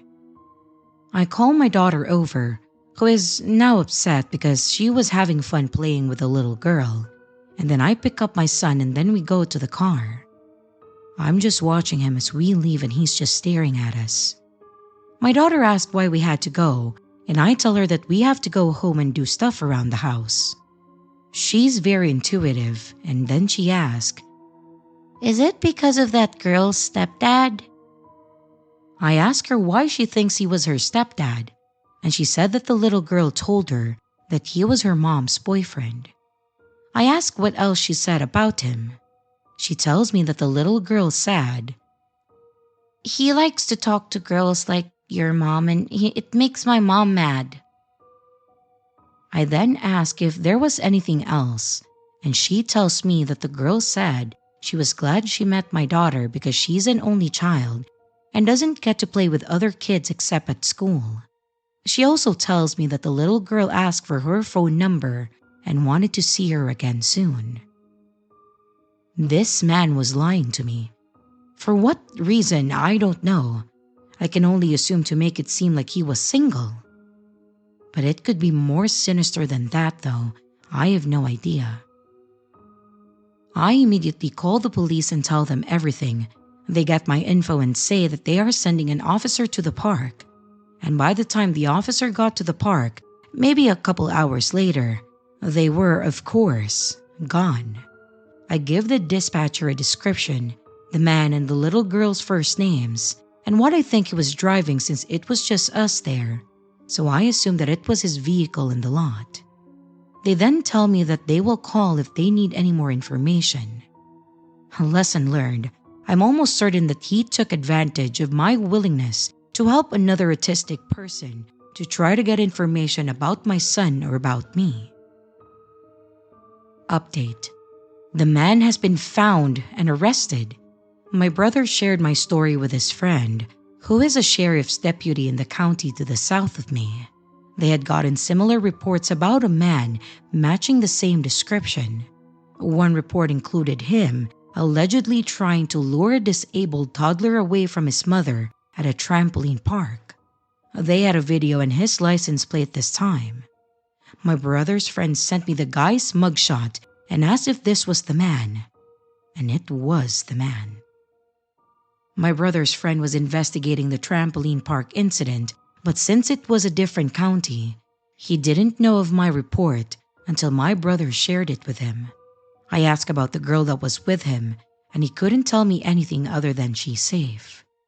They arrested him in a county almost 2 hours away from me yesterday. I found out his full name, and I looked up all his charges. He had a warrant in the state to the north of me for so many things, including stalking, violating a protective order, and child endangerment. And now, new charges due to the trampoline park incident. Since nothing technically illegal happened in my situation, he won't have charges brought against him for that. But my story may be needed for his case. I'm not a lawyer or law enforcement, so I don't know specifics on how or why, but maybe to show a trend of his behavior? Or maybe targeting disabled children. When I find out more, I'll update it here. But parents, trust your instincts. I know some comments think I went too far calling the police, but in this case, I am confident now that I did not. Who knows how many times he may have done this, but it went unreported.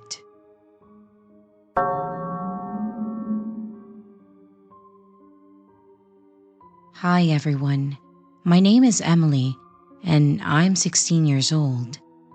I live in a small picturesque town in Pacific Northwest where towering evergreen trees line the streets, and the air always smells fresh and crisp. My town is the kind of place where everyone knows each other and it's usually very safe. I have a part-time job at a local diner, which is about a 15-minute walk from my house. Despite my busy schedule, I always look forward to the walk home. It was my time to unwind, enjoy the cool evening air, and clear my head after a shift. The route I take home is pretty straightforward. I leave the diner, cut through a small park that's well lit by street lamps, and then I walk through a residential area filled with cozy houses, manicured lawns, and the occasionally friendly neighbor waving hello. I've always felt safe walking home even at night, and it's become a routine that I cherish. One evening after my shift ended at around 9 p.m., I started my usual walk home. The sun had set, but the streets were illuminated by the soft glow of the streetlights. As I left the park and entered the residential area, I noticed a man walking a short distance behind me. He was tall and lanky, wearing a dark hoodie with a hood up, jeans, and some worn-out sneakers. His hands were shoved deep into his pockets, and his head was slightly lowered, making it hard to see his face. At first, I really didn't think much of it. People walked their dogs or went for evening strolls all the time in my neighborhood. But as I continued down the street, I couldn't shake the feeling that he was getting closer to me. I quickened my pace, hoping he would just continue on his way, but then he matched my speed. My heart started to race and I could feel the panic rising in me. I tried to stay calm and rationalize the situation. Maybe he was just going the same way I was. Maybe he wasn't following me at all. But my instincts were screaming at me to be cautious. I turned a corner hoping to lose him, but he was still there trailing behind me. My mind raced with thoughts of what to do. Should I run? Should I scream? I didn't want to overreact, but every instinct was telling me that I was in danger. As I walked faster, I noticed the man closing the distance between us. I could feel his eyes on me, and it sent chills down my spine. Suddenly, he called out and said, "Hey, wait up! I just want to talk to you." His voice was rough and unsettling. I didn't respond and I just kept moving, but he persisted. He said, "Hey, don't be scared. I just want to ask you something." Panic surged through me, and I decided to make a break for it. I sprinted down the street, my heart pounding in my chest. I could hear his footsteps quickening behind me. I darted through a narrow alley, hoping to shake him off, but he followed still, his breathing heavy and labored. I emerged from the alley and found myself in another residential street, but it was quieter and there were fewer streetlights. I looked around desperately for help, but the houses were dark and no one seemed to be outside.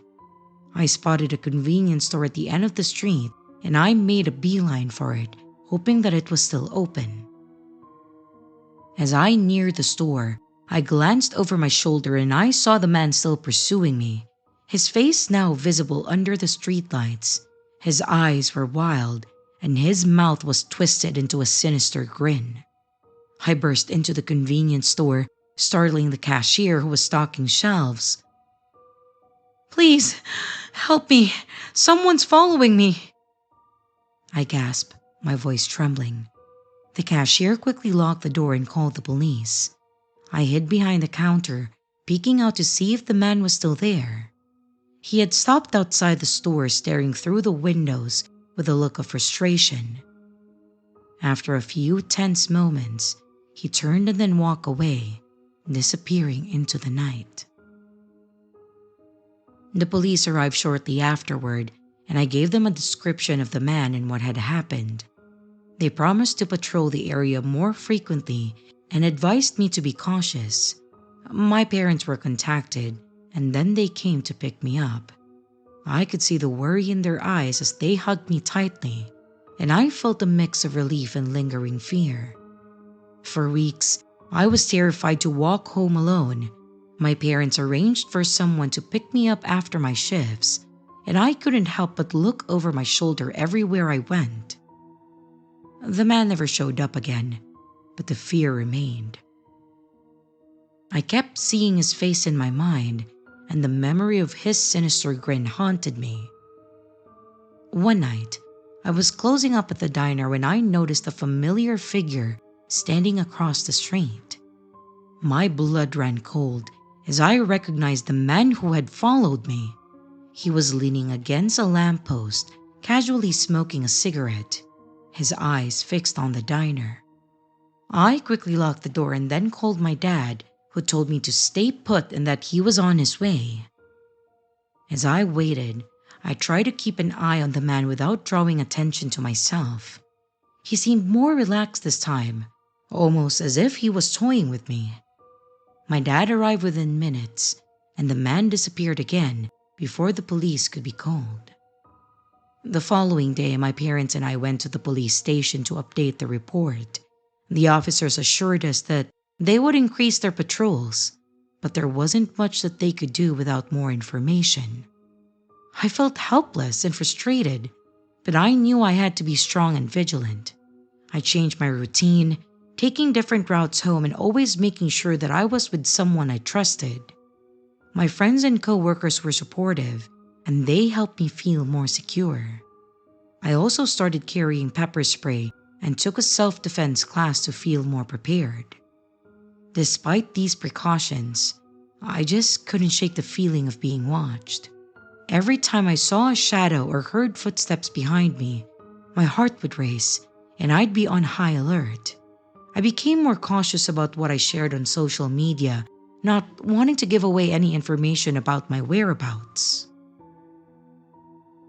One Saturday evening, I decided to meet up with a group of friends at a local cafe. It was a rare night off and I wanted to enjoy myself and try to forget about the man who had been stalking me. We laughed and chatted, and for a while, I felt like a normal teenager again. As the night wore on, I excused myself to go to the restroom. But when I came back, I noticed the man sitting alone at a table near the entrance. It was him! My heart pounded in my chest and I felt a wave of nausea. He was watching me with that same sinister grin, and I knew that I had to leave. I whispered to my friends that I needed to go, and they quickly gathered their things to come with me. We left the cafe together and I could feel his gaze burning into my back as we walked away. One of my friends suggested that we go to their house instead, which was nearby, and then call the police from there. As we walked, I glanced over my shoulder and saw the man trailing us behind at a distance. My friends noticed it too, and we quickened our pace, trying to lose him in the maze of residential streets. We turned corner after corner, hoping that he would give up, but he persisted. We finally reached my friend's house and then rushed inside, locking the door behind us. We peered out the window to see if he was still following, but he had vanished once again. We called the police and they arrived shortly afterward to take our statements and then search the area, but again and again, they could not find any trace of him. The police advised me to be extra cautious and to change my routines as much as possible. They promised to keep an eye on the area and follow up on any leads. I felt a sense of relief knowing that they were taking my situation seriously, but the fear still lingered. With the support of my friends, family, and the police, I began to regain some sense of normalcy. I continued to work at the diner, but I always made sure someone was with me when I walked home or went out. The memory of the man's sinister grin still haunted me, but I refused to let it control my life. Months passed, and although I never saw the man again, I remained vigilant. I shared my experience with others to raise awareness and remind them to trust their instincts and stay safe. The fear may never completely go away, but I've learned to be stronger and more cautious because of it. Always trust your instincts. It's easy to dismiss your fears, but it's better to be safe than sorry.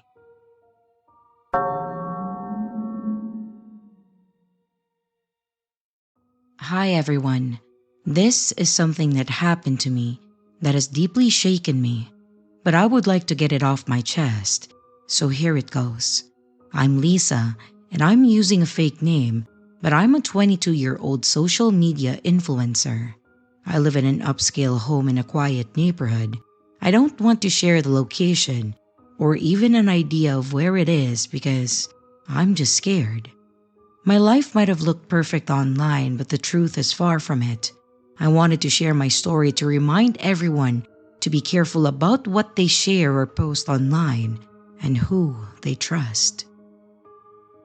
I started my social media journey a few years ago, posting about beauty tips, fashion, and just the daily life because I was very interested in those things. I think I got it from my mom, and if this situation didn't happen to me, I would have loved to share my account with you, but now I can't.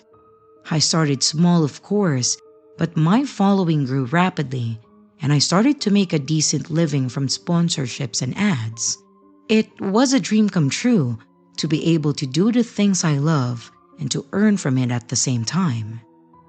But it also came with its downsides. The constant pressure to post, the invasive questions from followers, and, as I would come to learn, the risk of attracting the wrong kind of attention. About 10 months ago, I started noticing strange messages in my DMs on Instagram. At first, they were harmless compliments and questions, but one user, his name was Alex, stood out. His messages were more frequent, and he seemed to know a lot about my life. I checked his account, and he doesn't seem like a bot or something like that. He had like 3 photos of himself on there, and the rest were random shots. He was a guy who looked to be in his late 30s to his early 40s. He had dark hair and a chunky build. He looked to be around 6 foot tall. I assumed that he was just a dedicated fan and didn't think much of it, so I just ignored his messages. That was my first mistake. Things escalated when I received a message from Alex saying, "I saw you at the coffee shop today. You looked even more beautiful in person." My blood ran cold. I hadn't posted about going to the coffee shop that day. I was about to, of course, but how did he know? I brushed it off as a coincidence, thinking maybe he saw me there because he was getting his coffee too. But deep down, I was feeling uneasy. A week later, I come home to find a bouquet of roses on my doorstep. There was no note on it, but I had a sinking feeling it was from Alex. I'm not sure why. I posted a thank you message on my socials, also addressing this mystery person who gave it, hoping that it was from a friend or from a brand, and that I just made a mistake thinking it was from Alex. But that night, I received a message from Alex saying, "Did you like the roses? I know they're your favorite." Panic then set in. I had never mentioned my favorite flowers online, or maybe I did, but I don't remember. But the issue is, how did he know my address? Out of all the things that I post, my address was not one of it. I decided to ignore Alex's messages, hoping that he would just lose interest and just stop. But that only seemed to make him more persistent. The messages became more intense, ranging from declarations of love to threats like, "If you don't respond to me, I will come to your house again." One message read. Another said, "You can't ignore me forever, Lisa." This really disturbed me. I showed the messages to my friends and my family, who urged me to go to the police, and I tried to file a report, but without knowing who Alex really was and not having enough proof, as they said, there wasn't much they could do. I felt trapped. I didn't want to leave my house at all or share any information about me online. So I stopped posting stories and photos and many more. I just wanted to crawl into a wall and hide in my room. One late afternoon, I had to go out and buy some supplies and groceries. I asked my mom to meet me at the store because I didn't want to be there by myself. Nothing happened the whole day though, and I started to relax. When it was time to go home, it was dark, but I felt a bit confident, so I didn't ask my mom to accompany me, and I assured her that I would be fine for the night. But when I got home, I saw a note taped on my door and it read, "I'm inside. Come and find me, Lisa." I ran back to my car and I locked it. My heart raced as I dialed 911 and my hands were shaking so badly that I could barely hold the phone. The operator stayed on the line with me until the police arrived. They searched the house and they found Alex hiding in my basement. He was arrested, and after some investigation, the police told me that he had been following me for months, not just online, but physically, and that he was tracking my every move through my social media post. Alex's arrest brought some relief, but I just couldn't shake the fear. I decided to quit from social media, find another job, and just focus on my well-being. I moved in with a friend for a while, but I couldn't afford to break my lease, so eventually I had to return home. I'm still in therapy trying to cope with the anxiety and fear that lingers, but I'm sharing my story here as a warning. Be mindful of what you share online and who you interact with. It's easy to forget that not everyone has good intentions. And to Alex, who stalked me and messed up my life, you took away my peace of mind, and I will continue to fight every day to get it back. So, let's not meet ever again.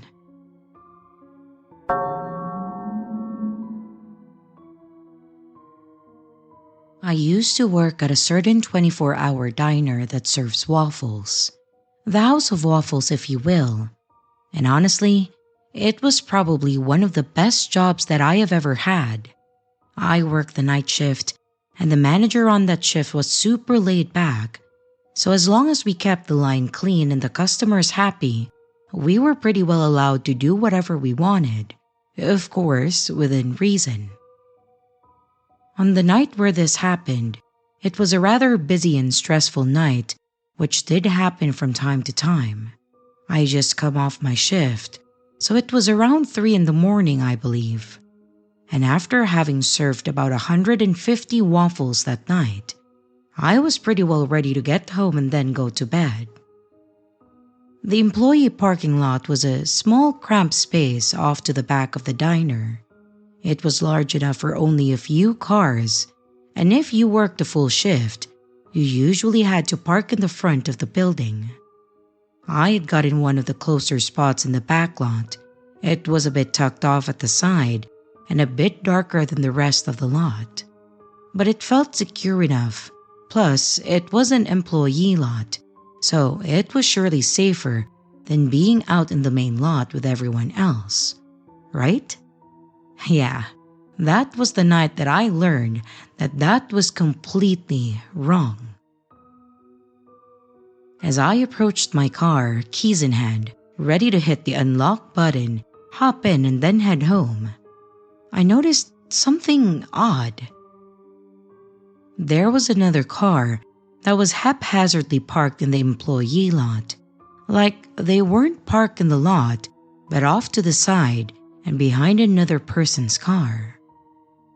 I paused and I sort of stared at it for a moment, thinking that it was really strange. As I was staring at it, I heard the engine turn over and the headlights kicked on. I just kind of thought that it was someone doing something that they probably shouldn't have been. And they saw me and realized that it wasn't as hidden as they thought. I shrugged it off, thinking that they would just go ahead and leave, and I kept on toward my car.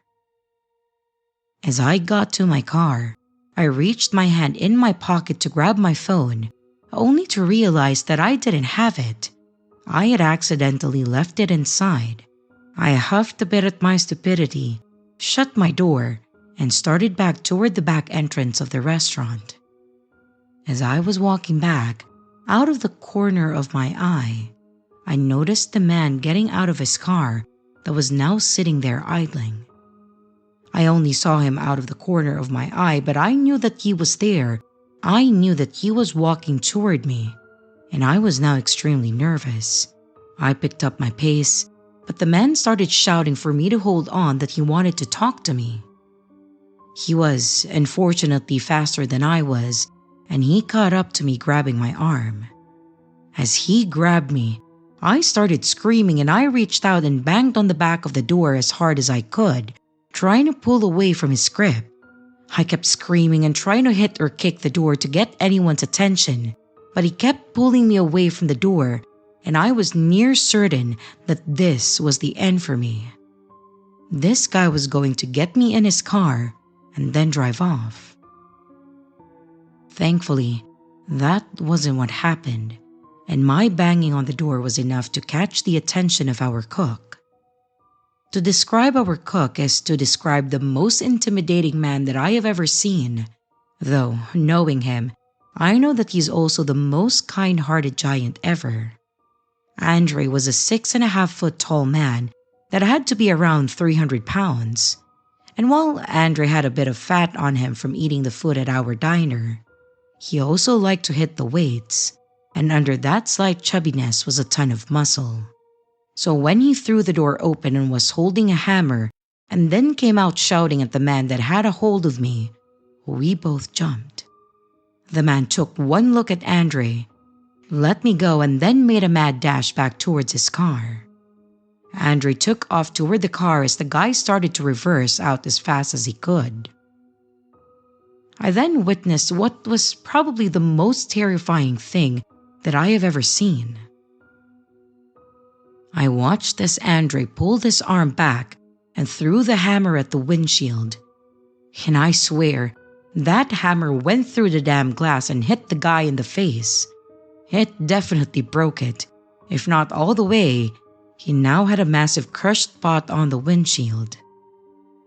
The guy gunned it and took off out the parking lot, leaving me standing there behind Andre, who I now considered my savior. He asked me if I was okay, took me back inside, and then we contacted the police.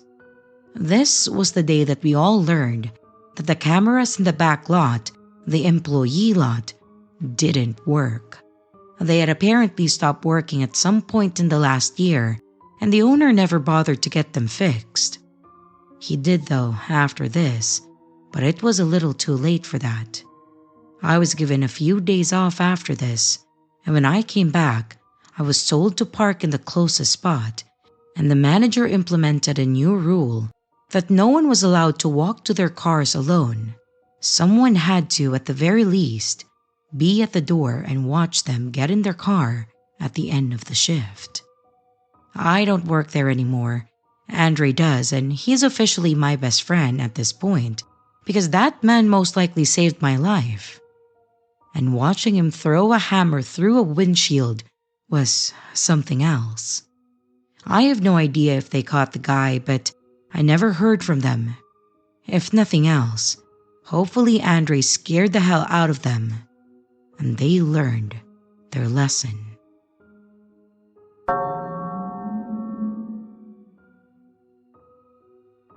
Hi everyone. I've been thinking about sharing this experience for a while now, but I never knew where to share it, or even if it's worth sharing. I think on the surface of it, it's probably not that creepy, but it was the first time in my life where I got that, oh, this doesn't feel right, feeling in my gut. I was about 5 or 6 years old when this happened, and I'm 31 now, but I remember it as clear as day. For some background, I lived at the time in a small cul-de-sac in England. At the end of our road was a row of shops, and often people would park at the end of the road when there is no parking outside the shops. There was a row of terraced houses with a patch of grass outside, and on this grass there was a small wall that had a sign on it, just saying that it was private parking beyond that point. This day, a friend and I, both young girls, were sat on this wall, facing the end of the road, just chatting and people watching. While we were sat there, a red car parks at the end of the road on the right-hand side, probably about 10 meters or so away. A man then gets out of the car, and he's slightly older than middle age from what I can remember. Immediately, the second that he gets out of the car, before he even takes a single step, he gets out a camera and then takes a photo of us sat on the wall. Now, this is the late 90s, so this is just a disposable camera. After that, he starts walking across the road, and as he gets halfway across the road, he stops, and then he takes another photo of us, and then he keeps going. As soon as he gets to the pavement on the other side of the road, he again stops and takes another photo. Then, he continues walking in the direction of the shops. I remember asking my friend what he was doing, but I can't really remember anything else about what we said. I think we just shrugged it off and kept talking about whatever that it was we were talking about before. A little while goes by, and then the man returns. And then he does it again. He stops on the pavement right before crossing the road and takes a photo of us. He keeps walking, gets halfway across the road, and takes another photo of us. He then keeps walking and then takes a final photo of us right before he gets in his car. At no point during any of this interaction does he say a single word to us. He never asked to take our photo, say hello, or wave or smile. No, nothing. Just completely silent and straight-faced in taking photos. At this point, I think we both get this bad feeling. I, for sure, do, and I run inside to tell our parents. I didn't even know what it was that I was feeling, being so young and all. I just knew that this didn't feel good, and my gut was screaming at me that I needed to tell someone about this. I half expected my parents to tell us that we were being silly, but they looked shocked and immediately called the police. I remember the police coming and us telling them the story, and they looked concerned, which, again, I didn't really expect. I knew it felt wrong, but I also thought that because he just left and didn't do anything, and it wasn't really illegal to take photos, that we would be told off making a fuss of it. Again, I was only very young, so even though I knew it felt weird, I didn't know why. I remember the police leaving and saying that they would keep us updated, but I don't remember anything happening after that, which isn't that surprising. I'm sure our description of the man wasn't that good, and we didn't know about getting number plates or anything like that. I have thought of this incident on and off throughout my life as a weird thing that happened. Of course, now, as an adult, I understand more why it was really weird that this man was taking photos of really young girls back then. Still, I try and rationalize it in my brain. Is it really that creepy? Maybe he just thought that it was a nice image. 2 girls hanging out in the middle of summer. But even writing that, it feels weird to me. But of course, nothing actually ever happened to us, and I never saw that man again. We weren't kidnapped or worse, so maybe it was innocent? What makes it hard for me to consider it as a slightly weird but innocent encounter is the fact that he never spoke or even acknowledged us. I think it would be super weird anyway for a random man to ask to take a photo of little girls, but the fact that he didn't say a single thing was weird. Also, I find it so weird that he didn't just take 1 photo, but like 6. Like he was trying to get the perfect shot. It's weird to me that I have no idea what happened to those photos. I would love your opinion on this. Is it creepy, or am I just over-exaggerating the situation? Like I said, it ended up perfectly fine. Nobody got hurt. Why do you think this man took the photos?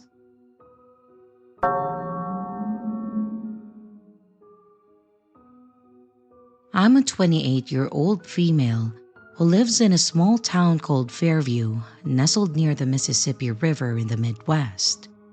It's the kind of place where everyone knows each other, and you can't walk down the main street without running into at least a few familiar faces. I've always felt safe here, cocooned in the comfort of our tight-knit community. That all changed for me a few months ago, and I still get chills thinking about what happened. Fairview is your typical picturesque town. We have charming little coffee shops, a beautiful park by the river, and an old-fashioned movie theater that still shows black and white films on the weekends. I work in one of the few office buildings downtown, a nondescript job that pays well enough to afford my cozy apartment. Life was pretty uneventful, really, until I started noticing a strange car parked outside my building multiple nights a week. At first, I thought that it was just a coincidence. Maybe someone had a new boyfriend or girlfriend who was over frequently, or perhaps someone in the building had a new car that I hadn't seen before. But as the weeks went by, I grew more uneasy. The car, a dark blue sedan with tinted windows, was there almost every night when I got home from work. It was always parked in the same spot, directly across from my apartment building, and it never seemed to move. One night, curiosity got the better of me and I decided to walk by the car on my way to the entrance. As I approached, I glanced inside but I saw nothing but darkness. The windows were too tinted to see if anyone was inside.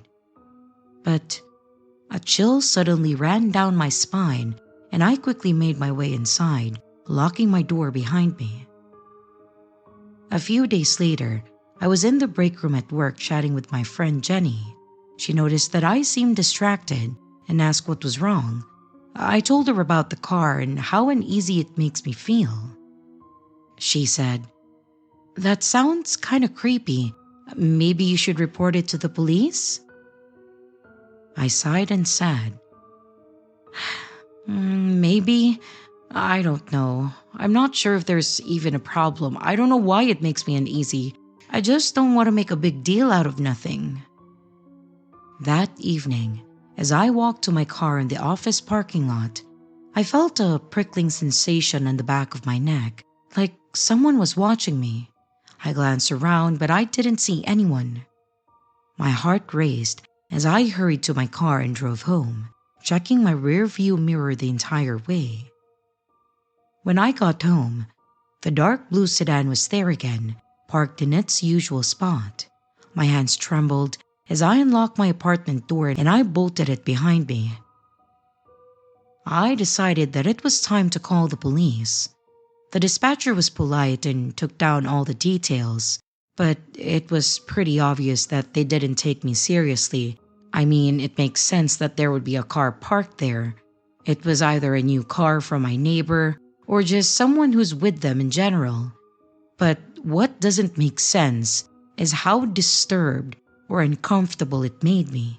It was like it was there because of me and that someone was watching me. That night, I barely slept, jumping at every little sound that I hear. The next morning, though, I found a note slipped under my door. It was written in neat block letters and simply said, "I see you." My blood ran cold. I knew it. I knew something was going on. I knew I wasn't just crazy. I rushed to my phone and I called the police again, showing the note to the officer who arrived. He promised to keep an eye on the area and told me to stay vigilant. Days turned into weeks, and the blue sedan continued its nightly vigil. Then, the messages started appearing in my social media inbox. It was anonymous and unsettling messages. They ranged from simple greetings to ominous warnings like, "I'm watching you." Another one said, "You can't hide from me, you know." I showed the messages to the police, but they said that there wasn't much that they could do without knowing who was behind them. I felt trapped, constantly looking over my shoulder, unable to shake the feeling of being watched. But one night, after a late shift at work, I noticed the blue sedan following me home. My heart pounded as I tried to lose it, taking random turns and doubling back, but it stayed right behind me, its headlights glaring into my rearview mirror. I pulled into my apartment complex and then I sprinted to my door, fumbling with my keys in my panic. As I reached my door, I heard footsteps behind me and I turned to see a figure emerging from the shadows. It was a man, tall and dressed in dark clothing, his face obscured by a hood. I screamed, and I managed to get inside luckily, and I slammed the door shut just as he reached it. I called the police and they arrived within minutes, but the man was gone. They found the blue sedan abandoned a few blocks away, but there was no trace of the stalker. The police advised me to stay somewhere else for a while, so I moved in with my friend. I couldn't shake the fear though. I was constantly looking over my shoulder, jumping at every little noise. But eventually, they caught the man. He turned out to be a former co-worker who had become obsessed with me. He was arrested and charged with stalking and harassment. I've seen the guy around at work a couple of times, but we didn't really have any interactions other than saying hi, hello. And when I didn't see him again, I just assumed he quit and didn't think about it. Even though that he was behind bars right now, I just couldn't stay in Fairview. The place that had always felt like home now felt tainted, filled with memories of fear and unease. So I decided to move to a new city, hoping to find a fresh start and some peace of mind. If you ever feel like something is off, trust your instincts. Don't wait until it's too late. And to my ex-coworker, let's not meet again. Hello everyone, it's your creepy sister here. Thank you so much for watching the video. I really appreciate it. I would also like to give some extra love to my Patreon members, my channel members, and also my tippers. Thank you so much. If you would like to extend a little bit more support for the channel, don't forget to leave a like and a comment down below. If you would like to become a Patreon member, a channel member, a tipper, or even to buy merch, check out the links in the description below. Again, thank you. And I hope you stay scared because your fear feeds me.